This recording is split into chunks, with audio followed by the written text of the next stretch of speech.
Pistons, right? It happened one weekend in March, starting in New Jersey. The Bulls' nights are electric, lived in the spotlight. But their days look like this, hanging out in hotels.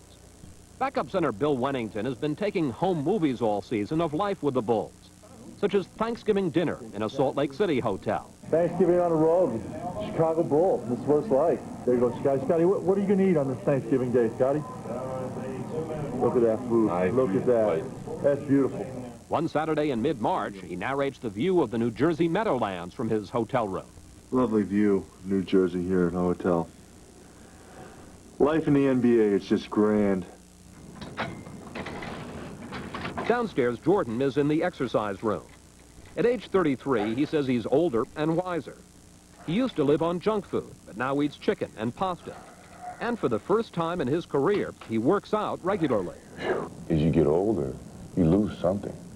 And what you do in working out physically is to try to conserve some of those things that you lose so quickly. So if you were 100% at your peak, where are you now? Now maybe about 97, 95. I'm not far off, but I'm pretty close. It's hard for the eye to detect, which is good. Dennis Rodman has his own way of preparing. In the locker room before the game, he listens to Pearl Jam, appearing to be at peace with the world. But only 10 minutes into the game, the time bomb that's been ticking all season explodes. Rodman can't believe it. Rodman is called for a technical foul, and during an argument, headbutts a referee.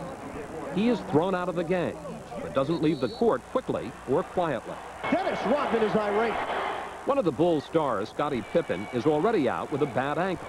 And now this. For the first time all season, the team is thrown off balance.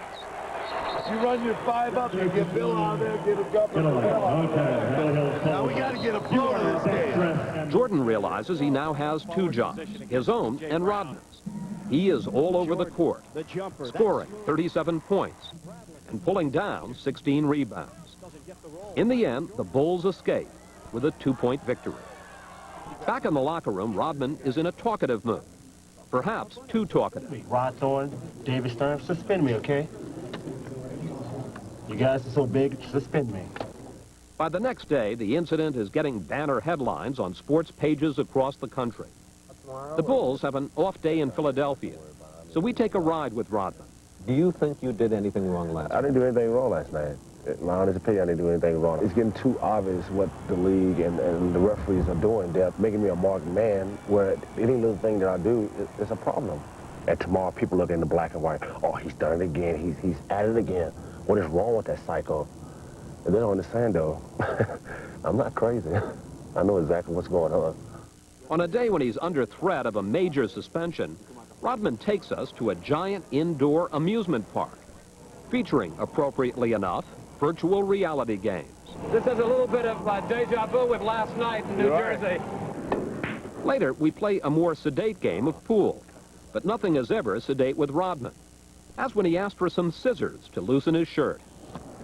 People love to see, they would love to see me kill myself, wouldn't they? Back at the hotel, veterans Ron Harper and James Edwards relax, watching college basketball. Edwards shows us some of the problems someone 7'1" has on the road, like trying to sleep in a hotel bed or trying to take a shower. Well, you kind of got to bend down like that, so they don't make hotels for 7'1" guys. Usually guys your height. But there's no laughing the next afternoon when the NBA announces its verdict. One of pro basketball's most volatile players has been penalized for his behavior.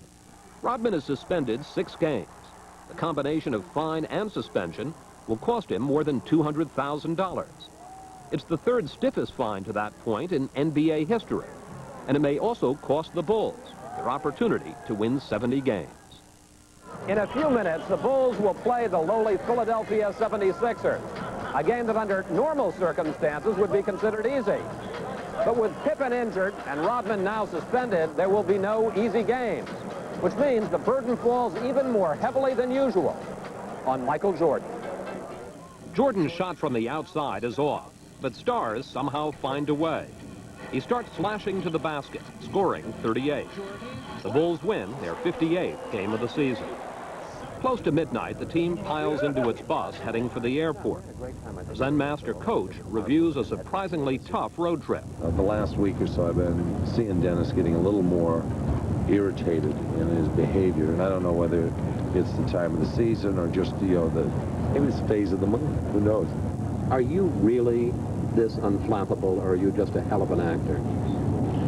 Well, I think it's an outward thing. You know, there's an inward too. You know, that sometimes I get caught up in my breath, and you know, I'm clenching up here in the shoulders, and you know, that's why I got these shoulders probably in the first place. But The players finally have a chance to relax on their private jet, which for these road warriors is a kind of home. It's more like a cruise ship than an airplane. Up front, the players settle into oversized seats. Dennis Rodman, of all people, is in charge of the in-flight entertainment. John Sally, who's played 10 years on 4 teams, says the Bulls are different. So, John, is this the way all teams travel in the NBA? He says so. This is living. The middle cabin looks like a living room, and the food they served is not your standard airline chow. Chicken. In the back are small compartments. In one, assistant coaches Jim Clemens and John Paxson are already analyzing tapes of the game that just ended.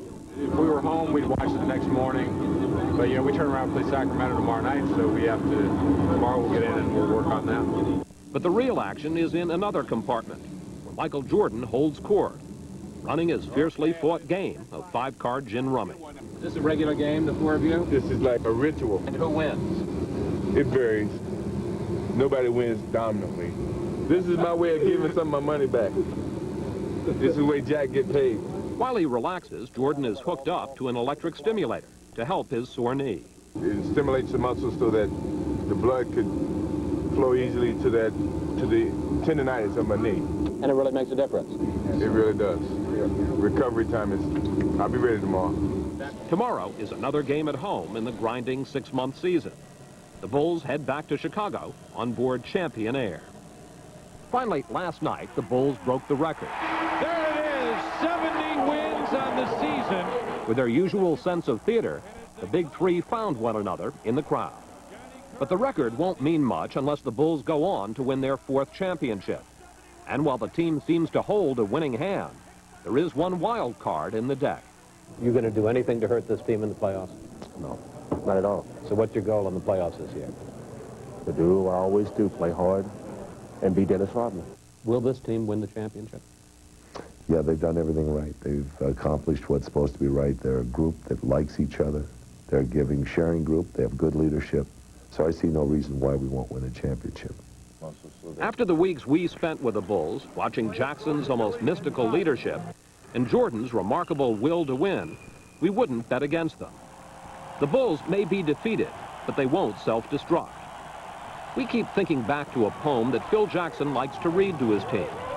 It's Rudyard Kipling's Law of the Jungle.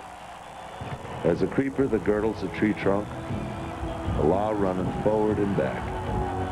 For the strength of the pack is the wolf, and the strength of the wolf is the pack.